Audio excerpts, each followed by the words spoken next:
શાંતમ શાશ્વતમપ્રમેયમનઘમ નિર્વાણ શાંતિ પ્રદમ બ્રહ્મા શંભુ ફણેન્દ્ર સેવ્ય મનીષમ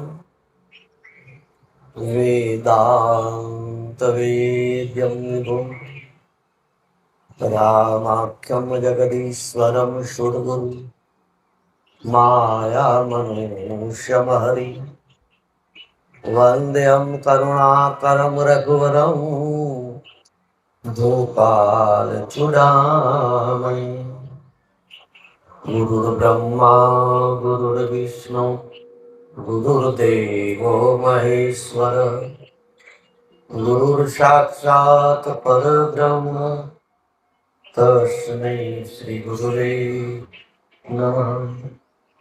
मनोजवं मारुततुल्यवेगं जितेन्द्रियं बुद्धिमतां वरिष्ठं वातात्मजं वानरयूतमुख्यं श्रीरामदूतं शरणं प्रपद्ये.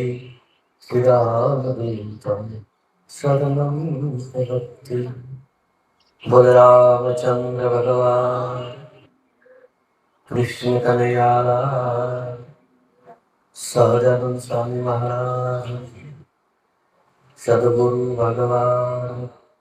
ओम नमः पार्वती पतये हर हर महादेव.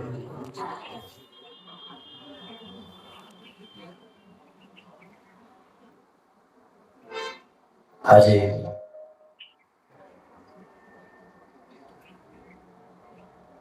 પૂરી આયુષ્ય ભોગવીને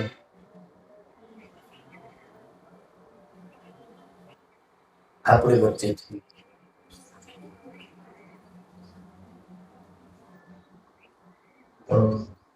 હીરા બાપા શૈલેષભાઈના પિતાશ્રી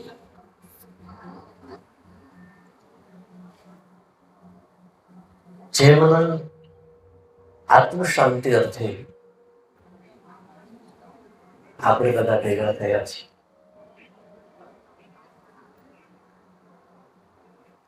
આપણી સનાતન ધર્મની એક પરંપરા છે અને એમાં સત્ય પડેલું છે. કોઈના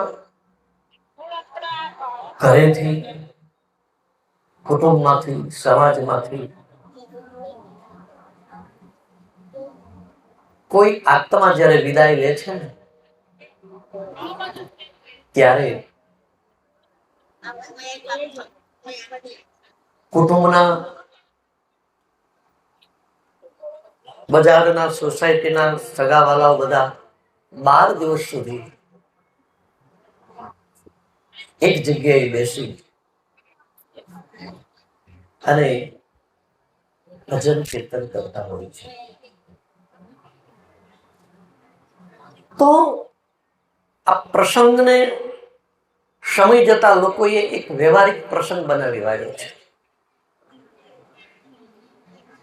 કોઈના ત્યાં કોઈનું મૃત્યુ થાય એટલે બધા બેસવા જાય, પરંતુ વાતો છે ને એ બધી વ્યવહારની કરતા હોય છે, પોતાના ધંધાની વાતો કરતા હોય છે. એવી બધી વાતો આમ 12 દિવસ ભેળા થાય. મૂળ વાત એ હતી, આપણા શાસ્ત્રોમાં એવું લખ્યું છે, આ જીવ છે ને જે સંસારમાં, જે કુટુંબમાં, જે પરિવારમાં ઘણો સમય રહ્યો હોય ને એટલે એને છોડવું કઈ ગમતું નથી હોતું. એટલે શરીરમાંથી જયારે નીકળે ને ક્યાંક ને ક્યાંક એની વાસના રહી જતી હોય છે. અને એ વાસના જો રહી જાય એ જીવ અમુક સમય સુધી એ ભટકા કરતો હોય છે. એટલે એ આત્મા ભટકે નહીં, એને સદગતિ મળે એટલે બધા ભેગું થવાનું હોય છે. ભગવાનના નામમાં અદ્ભુત શક્તિ છે, પ્રાર્થનામાં અદ્ભુત શક્તિ છે, મનુષ્યના આત્મામાં અદ્ભુત શક્તિ છે. એટલે એક જગ્યાએ બેસીને હૃદયપૂર્વક સંકલ્પ કરે કે અહીંથી નીકળેલો આ જે આત્મા છે, હે પરમાત્મા, એને સદગતિ મળે, એને દુર્ગતિ ન મળે. તો એકને એક સંકલ્પ વારંવાર, એકને એક પ્રાર્થના વારંવાર થવાથી અવશ્ય એનું ફળ મળે. ભાગવતમાં એવું લખ્યું છે કે યાદસી ભાવના કુર્યાત સિદ્ધર ભવતી તાદસી. જે જેવી ભાવના કરે એવી પૂરી થાય. ભગવદ્ ગીતામાં કૃષ્ણ કહે તાજ તથયું ભજામ્યો, જેવો જે પ્રકારે મને ભજે એને એ પ્રકારે હું ફળ આપું છું. તો મારું કહેવાનું તાત્પર્ય કે કોઈ આત્મા જ્યારે ત્યાંથી વિદાય લે ત્યારે 12 દિવસ સુધી આપણે પ્રાર્થના કરવા ભેગું થવાનું હોય છે. એની પાછળ 10 મિનિટ રોજ નામ સ્મરણ કરવાનું હોય છે. અને પછી ઉઠતી વખતે સંકલ્પ કરીએ કે હે પરમાત્મા, એને સદગતિ મળે. તો આપ તો બધા આજે 13મો દિવસ છે એટલે 12-13 દિવસથી બધા એમના આત્મ શાંતિ અર્થે રાત્રે ભજન કીર્તન કરતા હશો. પણ મારે આજે આવવાનું થયું છે એટલે સાધુ તરીકે પ્રાર્થના કરવા આવ્યું છું. એટલે આપણે બધા મારી સાથે મળી આંખો બંધ કરી 1 મિનિટ માટે મૌન રાખી અને જેને જે સગા થતા હોય, દાદા થતા હોય, મામા કાકા, એ નામ લઈને કે હે પરમાત્મા, એમને આપના ચરણોમાં રાખજો, એમના આત્માને પૂર્ણ શાંતિ મળે એ પ્રાર્થના કરી અને પછી આપણે એમની પાછળ એક શ્રદ્ધાંજલિ નિમિત્તે ભગવત ચર્ચા યા તો વાણીના પુષ્પો એમને હું અર્પણ કરીશ. તો આવો બધા મૌન.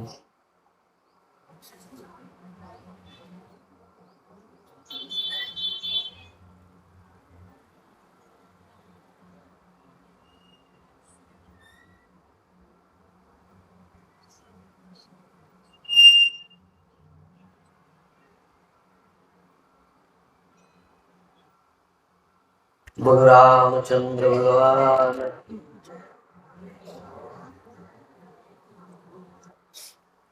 મનુષ્ય આત્મામાં બહુ શક્તિ છે સાહેબ, પરંતુ આપણે ક્યારે આપણી દ્રષ્ટિ આત્મા તરફ કરી નથી. આત્મા શું છે એ વિશે જાણ્યું નથી. આપણી વૃત્તિ બહિર્મુખી છે એટલે બહારની દુનિયાનું વધારે જ્ઞાન છે. કોઈની સામું જોશો એટલે આપણે તુરંત કહીશું તમે દુબળા દેખાવ છો, તમે પણ તાજા થઈ ગયા છો. શરીરનું જ્ઞાન છે, શરીરની અંદર રહેલાનું જ્ઞાન નથી. શરીરની અંદર રહેલાનું જો જ્ઞાન થાય તો વ્યક્તિ જે છે એ પરમાત્માનો પાવર મેળવે અને વ્યક્તિ નિસંકલ્પ સ્થિતિ પ્રાપ્ત કરે, વ્યક્તિ કર્મ રહિત થાય અને વ્યક્તિ મુક્ત થાય. આત્મા ઈશ્વરનો અંશ છે. હવે અંશ એટલે શું? અંશનો અર્થ એવો જ થાય, આત્મા એટલે પરમાત્માનું એક બીજું સ્વરૂપ. પરમાત્મા કોને કહેવાય? ચાલો, પરમાત્મા કોઈ વ્યક્તિ નથી. પરમાત્મા કોઈ જગ્યાએ પલાઠી વાળીને બેઠા નથી. કોઈ એવી જગ્યાએ સોસાયટી બનાવી અને બેઠા બેઠા બધું જેમ મોદી સાહેબ દિલ્હીમાં બેઠા બેઠા વહીવટ કરતા હોય એમ કરતા હોય, એવી કોઈ વ્યવસ્થા નથી. ઈશ્વર એક અનુભવ છે, કારણ કે ઈશ્વર એક શક્તિ છે. એ શક્તિ નિરાકાર છે, આંખને દેખાય નહીં. એ સ્વરૂપ આંખને ન દેખાય. પરમાત્માનું સ્વરૂપ, એનો કોઈ શબ્દ નથી કે કાનને સંભળાય, એવી કોઈ ચીજ નથી કે હાથથી એનો સ્પર્શ થાય. માત્ર ને માત્ર એનો અનુભવ. જેમ પવન છે અત્યારે, તો તમને કોઈ પૂછે કેવો છે તો તમે કહી શકો શીતળ છે, ઉષ્ણ છે. પણ કલરમાં આવો છે એમ ન કહી શકે. એનો સ્પર્શ મેં કર્યો તો આવો થયો એમ તમે ન કહી શકો. એ અનુભવ છે. તમે પેંડો ખાધો હોય, એનો તમે સ્વાદ લીધો હોય, અને પછી તમને કોઈ પૂછે કે સ્વાદ કેવો હતો, એટલે તમે શું બોલો? તમે એમ કહી શકો કે જે સ્વાદ મેં લીધો ને એ પીળા રંગનો હતો એમ કહી શકો? સ્વાદને રંગ ન હોય. તમને કોઈ પૂછે કે સ્વાદનો આકાર કેવો હતો, તો તમે ન કહી શકો કે સ્વાદનો આકાર આવો હતો. અને તમને કોઈ પૂછે કે એનો વજન કેટલો હતો, તો તમે ન કહી શકો. તમારી પાસે માત્ર ઉત્તર આટલો જ હોય કે ભાઈ એક કામ કર, તું એ સ્વાદ લે ને તો તને ખબર પડે. એનો ઉત્તર જ મૌન છે. ઈશ્વર એ ચર્ચાનો વિષય નથી, પરંતુ એ જે ઈશ્વર છે, એક શક્તિ છે, એક પાવર છે, એ ભક્તોના ભાવને કારણે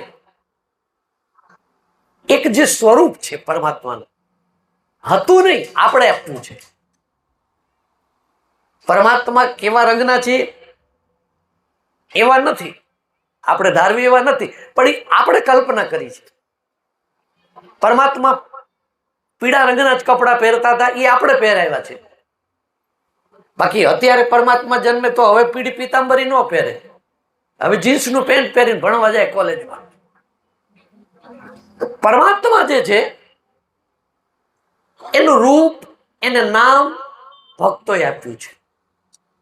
આપ્યું એટલે એમ આપી દેવાથી નથી અપાતું, પણ એની શક્તિથી, એની ભાવનાથી ભગત પ્રેમ બસ સગુણ સો હોય, એક નિર્ગુણ સગુણ બને છે. અને એને પછી કોઈ પણ નામ તમે આપી શકો છો, કોઈ પણ નામથી એને તમે ભજી શકો છો. તો ઈશ્વર એક અનુભવ છે. શબ્દ સાંભળો તો ખ્યાલ આવે. ઈશ્વર, ઈ વધતા સ્વર, જેની શક્તિથી, જેના સત્તાથી, જેના પાવરથી સ્વર ચાલે છે મારો અને તમારો, એ ઈશ્વર છે. શ્વાસ તમે ચલાવો છો, જો તમે શ્વાસ ચલાવતા હોય તો સુઈ ગયા પછી શ્વાસની પ્રક્રિયા ચાલુ છે, તમે નથી ચલાવતા. આંખ જુએ, કાન સાંભળે, નાક સુગંધ લે, તન સ્પર્શ કરે, શ્વાસ ચાલે, એની ઉપર કોઈ શક્તિ કામ કરી રહી છે. અને એ શક્તિ એ મારી અને તમારી અંદર છે, અને એને આપણે આત્મા નામ આપ્યું છે. ઈશ્વરની જેમ થશે. તમે જો, ઈશ્વર આંખને નથી દેખાતા, તો એક દાદા છે આમ સૂતા હોય અને છેલ્લા શ્વાસ લેતા હોય, અને પછી આત્મા નીકળી ગયો એટલે આપણે એમ કહીએ કે દાદા ગુજરી ગયા. દાદા તો એ સૂતા, દાદા ક્યાં ગુજરી ગયા છે? તો કે એમાંથી આત્મા નીકળી ગયો. કે તમે જોયો ક્યાંથી નીકળો, કેવા રંગનો હતો? કોઈની પાસે ઉત્તર નથી. તો પછી શું નથી એમ માની લેવું? આત્મા નહોતો એમ માની લેવું? શું નથી નીકળ્યો એમ માની લેવું? આત્મા હતો ત્યારે તો આંખ પલકારા મારતી હતી. આત્મા હતો એટલે તો કાન સાંભળતા હતા, હાથ ઊંચા નીચા થતા હતા. આત્મા ગયો એટલે દેહની કોઈ કિંમત નહીં. ગયો કેવી રીતે ને ક્યાંથી ગયો કોઈ જોયો નહીં. શું કામ? એ ચીજ નથી, પરમાત્માનું બીજું રૂપ છે. આત્મા મને તમને નિર્માલ્ય બનાવી નાખ્યા. સાંપ્રદાયિક માણસોએ, ભક્તોએ, સાધુએ. તું તો સાધારણ જીવને કાળના ચક્કરમાં આવી ગયો ને જન્મ મરણ ને ફલાણું ઢોકણું, એક દિવસ તો મરી જવાનું છે. આવું જ આપણે બધા સાંભળ્યું ને, એટલે આપણને અજ્ઞાન થયું ને હું મરી જાઉં છું. મરી કોણ જાય છે મને કયો? જો કોઈ વ્યક્તિ મરી ગયું હોય તો એનો બીજે જન્મ થાય છે ને. અહીંયા અગ્નિ સંસ્કાર થયો હોય તો બીજે ગોળ ધાણા વેચાતા હોય છે, અહીંયા એનો જન્મ થયો. મર્યું કોણ? રીત છે કા પાણીમાં કોઈ શરીર છૂટું, કોઈ અગ્નિથી શરીર છૂટું, કોઈ શસ્ત્રથી, કોઈ એક્સિડન્ટથી, પણ એ શરીર. અને એ બીજા જન્મમાં પાછું બીજું શરીર હોય છે. એટલે આત્મા જે છે એ મરતો નથી. મરતો નથી એનો મતલબ જન્મતો નથી. જન્મ હોય તો મરણ હોય ને. તો જન્મ અને મૃત્યુ આત્માનું નથી. એ તો આમને ફર્યા કરે છે. શું કામ ફર્યા કરે છે? કે સૂક્ષ્મ શરીરની અંદર કર્મનો એક જથ્થો ભેળો કર્યો છે, એ કર્મ ભોગવવા માટે. શરીર ચાર છે,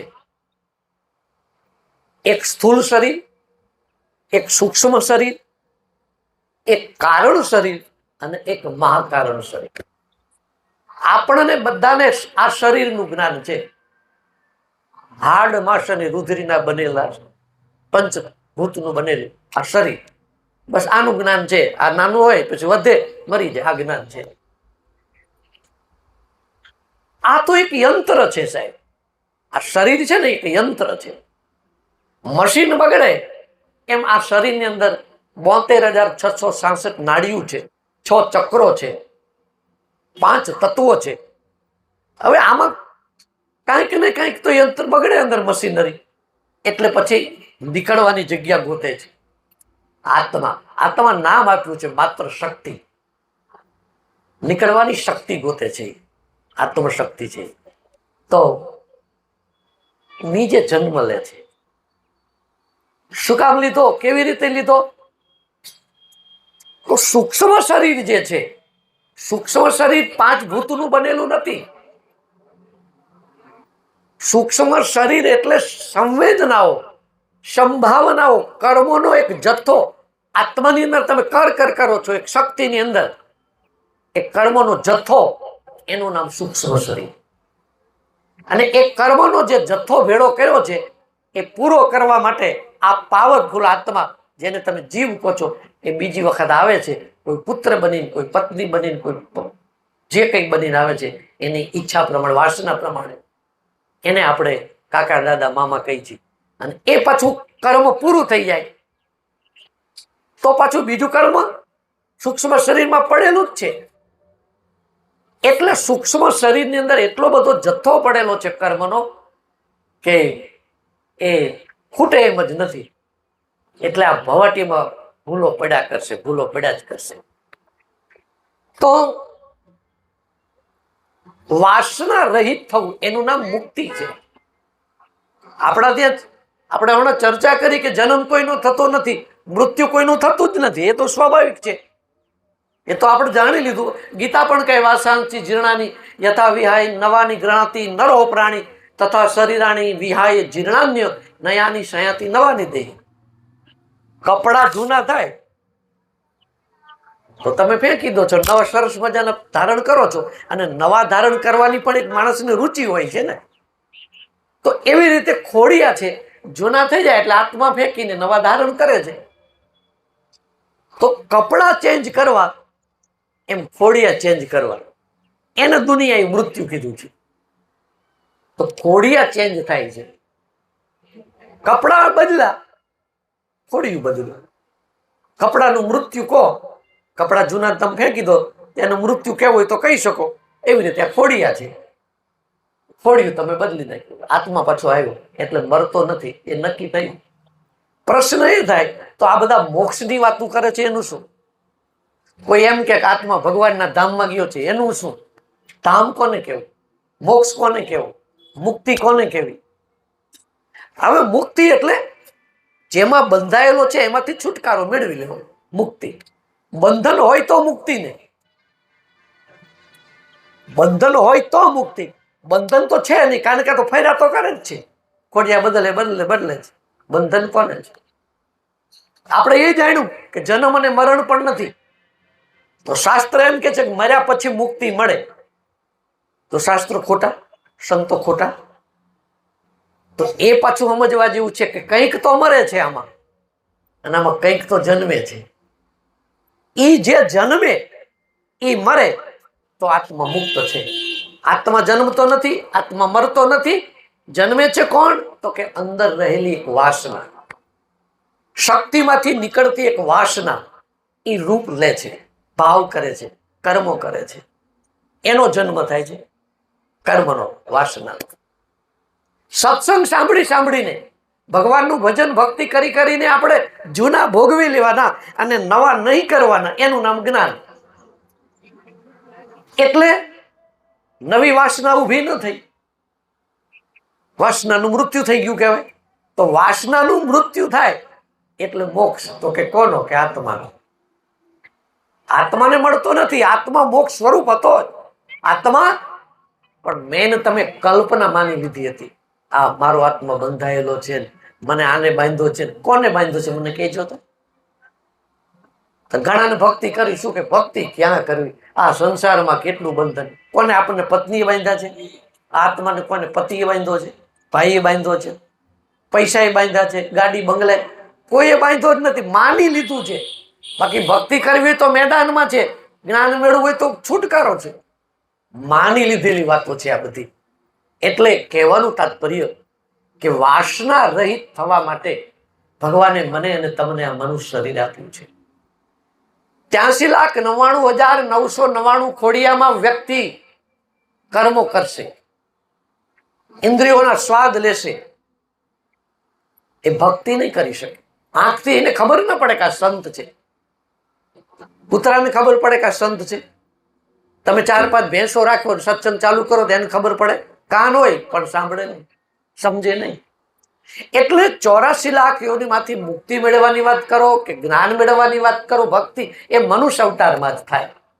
એવું પરમાત્માએ સુંદર ખોડિયું આપ્યું છે કે આ ખોડિયામાં રહીને આપણે ફરીને માં ન બનાવીએ એવો પ્રયત્ન કરી. એનું નામ છે માનવ. માનવની વ્યાખ્યા શું? માનવ, માં ન બનાવીએ એનું નામ માનવ છે. બાકી આંખથી જોવું, કાનથી સાંભળવું, તનથી સ્પર્શ કરવું, જીભથી સ્વાદ લેવી, આટલું જ જીવનભર કરીએ તો આપણામાં ને પશુમાં કઈ ફરક નથી. મનુષ્યનો અર્થ જ આવો થાય. મનુષ્ય શબ્દ શેમાંથી પડ્યો ખબર છે?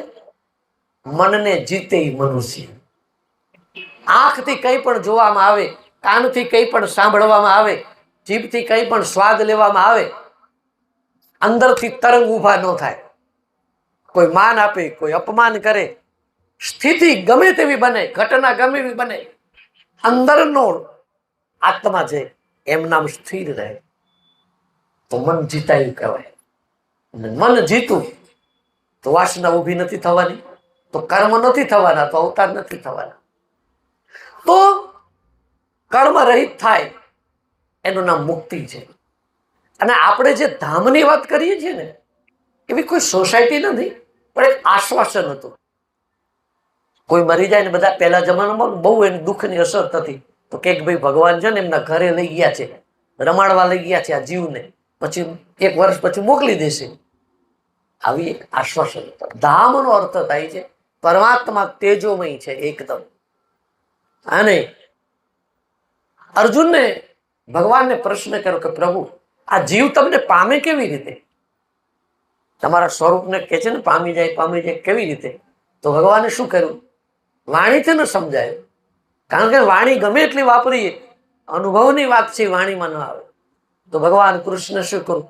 પોતાનું સ્વરૂપ જે હતું ને અદ્રશ્ય થઈ ગયું અને એક તેજસ્વી ઘોડો બન્યો, જબરજસ્ત તેજસ્વી ઘોડો. અને નાના નાના તણખાઓ, જેમ અગ્નિના તણખાઓ મોટા અગ્નિમાં પડે ને, એમ એવા તણખાઓ આવી અને તેજસ્વી ઘોડામાં જતા રહ્યા. અને પછી ભગવાન કૃષ્ણ હતા એવા સ્વરૂપમાં આવી ગયા. એટલે અર્જુનને સમજાયું કે આ જીવ છે એ આવી રીતે ઈશ્વરમાં લીન થાય છે.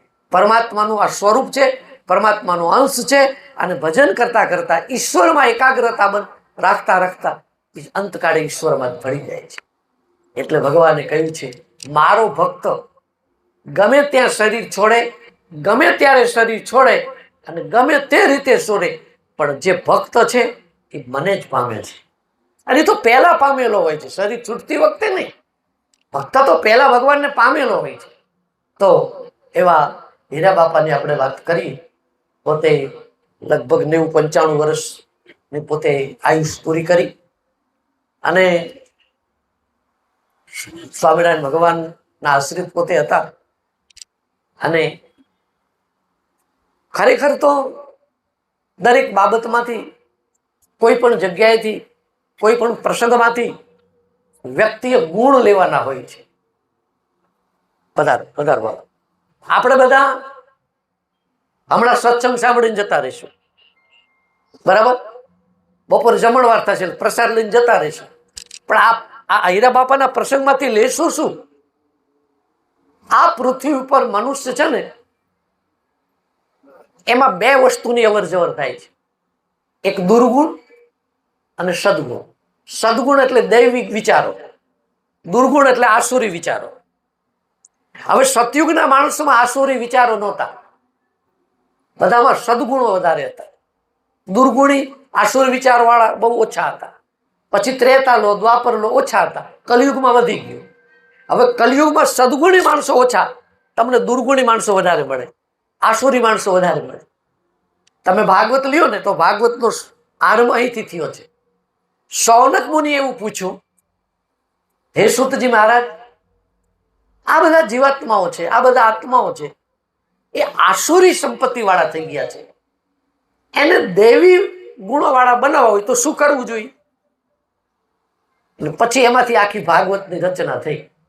અને આ બધી કથાઓ કહો કે સત્સંગ કહો કે ભક્તિ કહો, મૂળ વાત શું છે? આપણી અંદર રહેલા આસુરી વિચારો નીકળી જાય, નષ્ટ પામે, અને આપણી અંદર સદગુણો આવે, આટલું કરવાનું છે. તો હું એ ચર્ચા કરી રહ્યો હતો કે હીરા બાપા આટલા વર્ષ જીવા, એમાંથી, એના પરિવારમાંથી આપણે શું પ્રેરણા લઈશું? એક તરફ જો મા બાપ વૃદ્ધાશ્રમમાં જાય છે, હાથ પગથી બિચારા અમુક તો ચાલી શકતા હોય, પોતાનું કામ કરી શકતા હોય, રડીને છોકરાને આપતા હોય છે, છતાંય આજના છોકરાઓને, આજના વહુઓને ઘરમાં અંકડાશ પડે છે. એક તરફ વૃદ્ધાશ્રમમાં ગીર્દી થાય છે, ક્યાં ગયો સત્સંગ, ક્યાં ગઈ ભક્તિ, ક્યાં ગઈ જ્ઞાનની વાતો, ક્યાં ગયા તમારા બધા વિચારો? બરાબર. એક બાજુ જોવા જાઓ તો 9 વર્ષ સુધી જે ખાટલે પથારીએ સૂતા હોય સાહેબ, અને 9 વર્ષ સુધી ક્યારેય પણ સેવા કરવામાં દીકરા કે દીકરાની વહુએ અરુચિ ન કરી હોય, કે હવે ક્યારે એવો કોઈ સંકલ્પ નથી કર્યો 9 વર્ષની અંદર કે પરમાત્મા હવે તો આમને છોડો. એક જ વાત કરતા કે આપણા કેવા સદભાગ્ય કે આપણને વૃદ્ધની સેવા મળી. પરિમલભાઈ વચ્ચે એક એમના નાના ભાઈ હોય, નાના ભાઈને વહુ હોય, શૈલેષભાઈ, વારાફરતી, અને એ પાછા પરાણે નહીં. કારણ હું તો ઘણી વાર આવી ગયો એમની પાસે. એમની પથારી તમે જુઓ તો કેટલી સુંદર પથારી, અંદર રોજ ઓછાળ 2 વાર બદલા, એનો સેન્ટ છાંટવું હોય, દાદાને ફર્સ્ટ ક્લાસ નવડાવ્યા હોય, અને દાદા ઉપર સુગંધ છૂટતી હોય, ટાઈમે ટાઈમે પાણી, ટાઈમે ટાઈમે સાફ સૂફી કરવી. સાહેબ આજના જમાનામાં અઘરું છે. તો મારે ને તમારે આ પ્રસંગમાં આવ્યા છીએ ને, એમાંથી આ પ્રેરણા લેવાની છે. એમને આત્માને શાંતિ છે જ, પૂરી આયુષ ભોગવીને ગયા હોય ને, અને ભગવાનનો આશ્રિત હતા, એ જીવનો ક્યાંય વાસના નથી રહી ગઈ, કે એમની ક્યાંય દુર્ગતિ નથી થવાની. પણ એ પ્રસંગમાંથી મારે તમારે આ પરિવારમાંથી એ લેવાનું છે કે હે પરમાત્મા, પ્રાર્થના નથી કરવાની, હે પરમાત્મા આ વિચારો અમને આપજો કે અમારા ઘરમાં સાસુ સસરા કે વૃદ્ધ માતા પિતા ઘરડા થાય ને તો અમે આવી સેવા કરવી, એ વિચારો લેવાના છે. તો આજ એ દૈવી ગુણો આ પરિવારમાં પડ્યા હશે ત્યારે સેવા કરીને. બાકી દુર્ગુણો તો વૃદ્ધાશ્રમમાં ન મૂક્યા હોત કે ભાઈ અમારે આ ધંધો કરવો કે આ કરવું. અને અત્યારે તમે રોજ વિડીયા જોતા હશો, આપણને શરમ આવે છે, આપણને એમ થાય કે આ કરતા ભગવાને વાંજીએ રાખ્યા હોત તો સારું. 2 દીકરા હોય, દીકરાની વહુ હોય, જુવાન હોય, બધું હોય, બધું પ્રોપર્ટી જોઈ છે માતા પિતાને, મા બાપ નથી જોતા. એક કેમ પેલો રોગચાળો આવે ને કોઈ જગ્યાએ, વાયરસ, પછી ધીમે ધીમે તાલુકામાં, જિલ્લામાં, રાજ્યમાં વાયરસ ફેલાય રોગનો, કે ભાઈ ફલાણી જગ્યાએ વાયરસ ફેલાણો અહીંયા પહોંચી ગયો છે. એમ અત્યારે એવો વાયરસ ફેલાયો છે, મા બાપ નથી જોતા આ વાયરસ છે, બાકી બધું જોઈ છે. ત્યારે એમ કહી શકાય કે હજુ સતયુગ છે, અને હજુ આવા સંતાનો છે, ત્યાં લગી આ સૃષ્ટિ રહેશે. ત્યારે જ આ વરસાદ ટાઈમે વરસે છે, અને આ કુદરતી કોપથી આપણે બચીએ છીએ કે હજુ આવા માણસો છે. બાકી શું કરવાનું? મંદિરમાં જઈને માળાયું કરવાની. ભગવાનને પાકો થાળ ધરાયો કે ન ધરાયો? કાચો નહીં હો, પાકો ધડાવજો. પણ મા બાપને કાચો ધડાવતો રાજી થાય છે. કદી મા બાપ વિશે તો વિચારતા નથી કે બાપુજીને શું ભાવે છે, બા તમારે શું ખાવું છે. જીવતા જાણ્યા નહીં, અને મર્યા પછી હરાત કરવાની. આપણા બાપાને દૂધ પાક બહુ ભાવતો, એટલે આજે એમનું શ્રાદ્ધ છે ને, એટલે કે દૂધ પાક કરજો. ખબર છે કે આપણે ખાઈ જવાનું. હવે એ શું ખાય? પાણી પાણી પોકારતા જીવડા ઉડી જાય, પણ પછી પીપળે પાણી પાય મુવા કેડે માંડડા. ટાઈમે પાણીનો ભાવ ન પૂછતા હોય, જમવાનું પૂછતા ન હોય, તો તરફડિયા નાખતા હોય માવતર.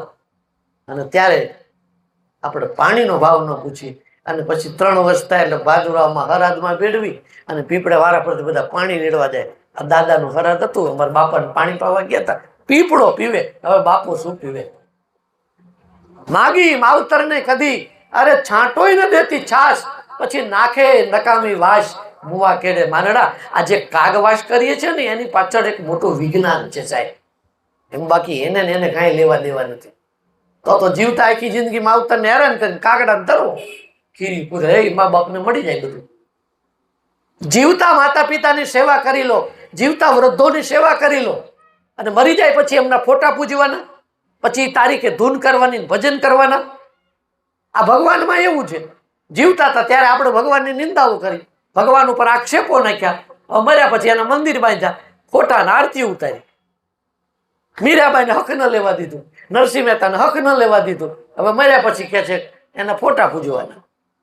તમારા ઘરમાં મા બાપ જતા રહ્યા પછી તમે ફોટા રાખીને ગમે એમાં આરતી કરો, શું ફાયદો?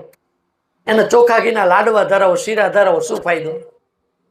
આ બધું પહેલા કરવાનું હોય પછી કરવાનું હોય. એટલે સત્સંગ અને પ્રાર્થના, ભગવત ચર્ચા તો મેં અગાઉ બાકી સંતોને સોંપી દઈશું, એ કરશે. બાકી મને તો અત્યારે જે આ વ્યથા મારી બોલાવે છે કે ગામડે ગામડે હું જાઉં છું અને હું આના પર જ ચર્ચા કરું છું કે ભાઈ આ પહેલા કરો, મંદિર પછી જાઓ. પહેલા તમારા ઘરમાં જે છે એની સેવા કરો, વૃદ્ધોના ભાવ પૂછો. તો માતા પિતાની સેવા ખૂબ કરી છે એવા હીરા બાપા જે છે, એના આત્માને શાંતિ મળે, આપણે શ્રદ્ધાંજલિ આપીએ, આટલા બધા માણસો જમે એનું 1/4 પુણ્ય મળે, એ બધો આપણો ભાવ છે, આપણી શ્રદ્ધા છે. બાકી તો એ આત્મા તૃપ્ત હતો અને એમનો પરિવાર પણ છે, એ એમની સેવા કરી અને સંતોષ માને છે કે અમને અમારા મા બાપ પિતાજીની ખૂબ ખૂબ સેવા મળી છે, અને સાચા હૃદયથી સેવા કરી એવી સેવા આપણે આપણા ઘરમાં વૃદ્ધોની કરીએ, એવી ભગવાનની પાસે આપણે માગણી કરીએ. અને મારી વાણીને વિરામ આપું છું. સંતો આપણા ત્યાં પધાર્યા છે, એ આપણા બધાનું સદભાગ્ય કહેવાય કે આવો આત્મા જાય ને એની પાછળ સંતો જો પધારે. આ ભાગવતમાં એવું લખ્યું છે, ગમે એવી સભા હોય અને ગમે એની સભા હોય, જે સભામાં સંત ન હોય ને એ સભા ન કહેવાય. આવું ભાગવતમાં લઈશું, નચ સભા અને તો આ સભામાં સંતો પધાર્યા છે, અને એ આત્મા ભાગ્યશાળી થયો છે, અને હતો એટલે સંતો આવ્યા, અને આપણને એમના દર્શન મળે, અને આપણી થોડીક ક્ષણો કેટલી સરસ જાય. સંતોના ખાલી દર્શન કરીએ ને તો આપણા મનની એકાગ્રતા ત્યાં લાગી જાય. બોલો, કોઈ વિચારો ન થાય, સંતોમાં મન એકાગ્ર થાય, પવિત્રતા મળે, અને એમની વાણીનો લાભ લઈએ, એમના આશીર્વાદ આપણે લઈએ, અને પછીનો કાર્યક્રમ તમારો જે હોય તે આગળ. બોલે રામચંદ્ર ભગવાન.